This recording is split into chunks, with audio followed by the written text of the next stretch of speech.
বন্ধুরা কেমন আছেন সবাই? আশা করি সবাই খুব ভালো আছেন আর আমরাও খুব ভালো আছি। তো দেশ এবং দেশের বাইরে থেকে যারা আমার ভিডিওটি দেখছেন তাদের সবাইকে পরিস কিচেন ব্লগে স্বাগত। আর যারা আমার ভিডিওটি প্রতিদিন কন্টিনিউ করছেন তাদের সবাইকে বলবো একটা লাইক দিয়ে ভিডিওটি পুরোপুরি দেখে একটা কমেন্ট করে যাবেন। আর যারা কেন নতুন দেখছেন তারা প্লিজ সাবস্ক্রাইব করে আমার চ্যানেলটির পাশেই থাকবেন। উফ কত গরম! বাবা হাই বলে দাও। হাই। তোমরা কেমন আছো সবাই? বলো কেমন আছে সবাই? আমরা আজকে মামা বাড়ি যাচ্ছি। তোমরা যাবে? তোমাদেরকেও নিয়ে যাব। চলো আমাদের মামা বাড়ি। বলো এখানে তাকাই, বলো বলো গাড়ি করে নিয়ে যাব, গাড়ি করে। উফ মাথা চুলকাচ্ছে। ওরে এই চুলে আমার মাথা চুলকায়। বলো তোমাদেরকে গাড়িতে করে নিয়ে যাব। বলো আপনারা চলুন, আজকে আমি যাচ্ছি বাপের বাড়ি, বুঝছেন? আপনাদেরকেও নিয়ে যাব। তো ভিডিওটি এখান থেকে শুরু করছি, একদম বাপের বাড়ি পর্যন্ত কন্টিনিউ করবো, ঠিক আছে? তো চলুন। তো এই তো বন্ধুরা আমি চলে যাচ্ছি বাপের বাড়িতে। তো আমার বাপের বাড়িতে যেতে যেতে কিন্তু অনেকগুলো রাস্তা পড়ে, সেই রাস্তাগুলো কিন্তু অনেক সুন্দর। এটা কিন্তু একটা পুরনো ট্রেন রাস্তা ছিল, তো এই রাস্তাটাকে ট্রেন রাস্তা থেকে বাদ করে এটাতে একটা বড় রুট করেছে এখন গাড়ি যাওয়ার জন্য। এটা ট্রেনের রাস্তা অনেক পুরনো ছিল, কিন্তু এখন কোনো কাজ হয় না।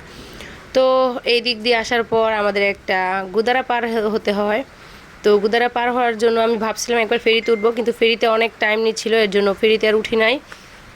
এখন আমরা নৌকাতে করে যাচ্ছি, কারণ ফেরিতে উঠলে হয় কি ভয়টা কম লাগে, আর নৌকাতে উঠলে আমার ভয় লাগে। কিন্তু ফেরিটা অনেক দেরিতে ছাড়বে, পুরোপুরি ভরেনি, এর জন্য ভাবলাম যে থাক চলে যাই আজকে নৌকায় করে। তো নৌকায় করে যাচ্ছিলাম। আর আমি মাঝে মধ্যেই এই নদীতে আসলে মাঝে মধ্যে আর কি, সবসময় বলবো না, দু একবার হয়তো এখানে কাঁচা পয়সা ফেলেছিলাম। তো আজকেও আমি একটা 5 টাকা কয়েন ফেলে দিয়েছিলাম নদীতে। আমার শাশুড়ি বলতো যে এগুলো কিনা ভালো, অনেক ভালো যদি নদীতে কিছু দান করা হয়। তো এর জন্য আমি 5 টাকা নদীতে ফেলে দিয়েছিলাম। তো গুদারাটা পার হয়ে আবার আমাদের একটা মানে সিএনজিতে উঠতে হলো।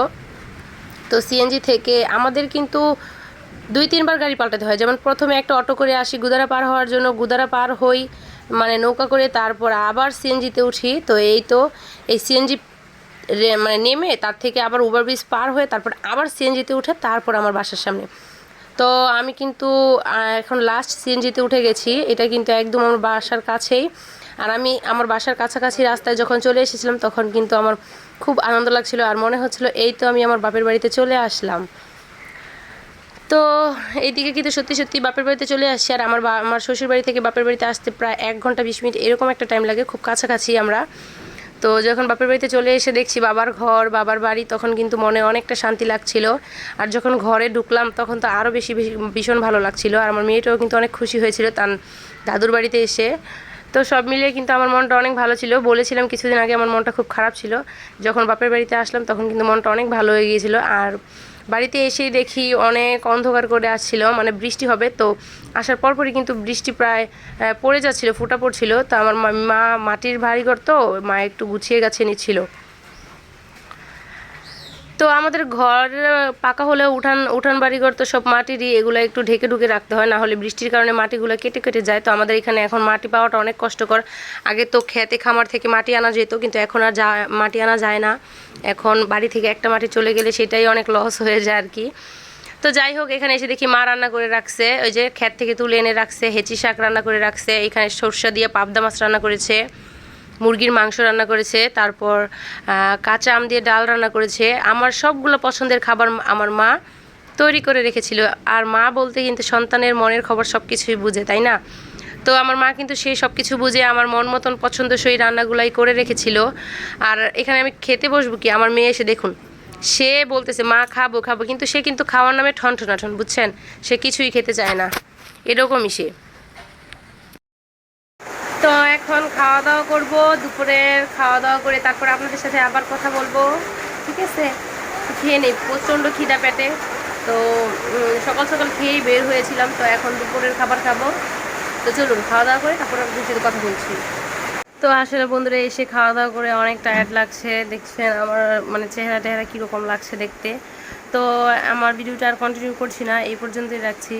তো এখন একটু ঘুমাবো, খুব ক্লান্ত লাগছে। আর এর মধ্যেও কারেন্ট চলে গেছে, বৃষ্টি হচ্ছে। আপনারা আমার মানে টিনের চাল তো আওয়াজটা শুনতে পাবেন, বৃষ্টি হচ্ছে তো। আর ভিডিওটা কন্টিনিউ করব না, কারণ মোবাইলের চার্জও নেই তেমন একটা। তো এখন আমি এখানে ভিডিওটা মানে শেষ করে দিচ্ছি। তো আপনারা সবাই আমার ভিডিওটি পুরোপুরি দেখে একটা কমেন্ট করে বলবেন যে আমার ভিডিওটা কেমন হয়েছে। যদি ভালো লেগে থাকে তাহলে প্লিজ একটি লাইক কমেন্ট করে যাবেন, আর যারা নতুন দেখছেন তারা একটু সাবস্ক্রাইব করে আমার চ্যানেলটির পাশেই থাকবেন। তো বন্ধুরা, এখানে আমার ভিডিওটি আমি এন্ড করছি। তো সবাই ভালো থাকবেন, তবে দেখা হবে পরের অন্য একটা ভিডিওতে। তো নমস্কার।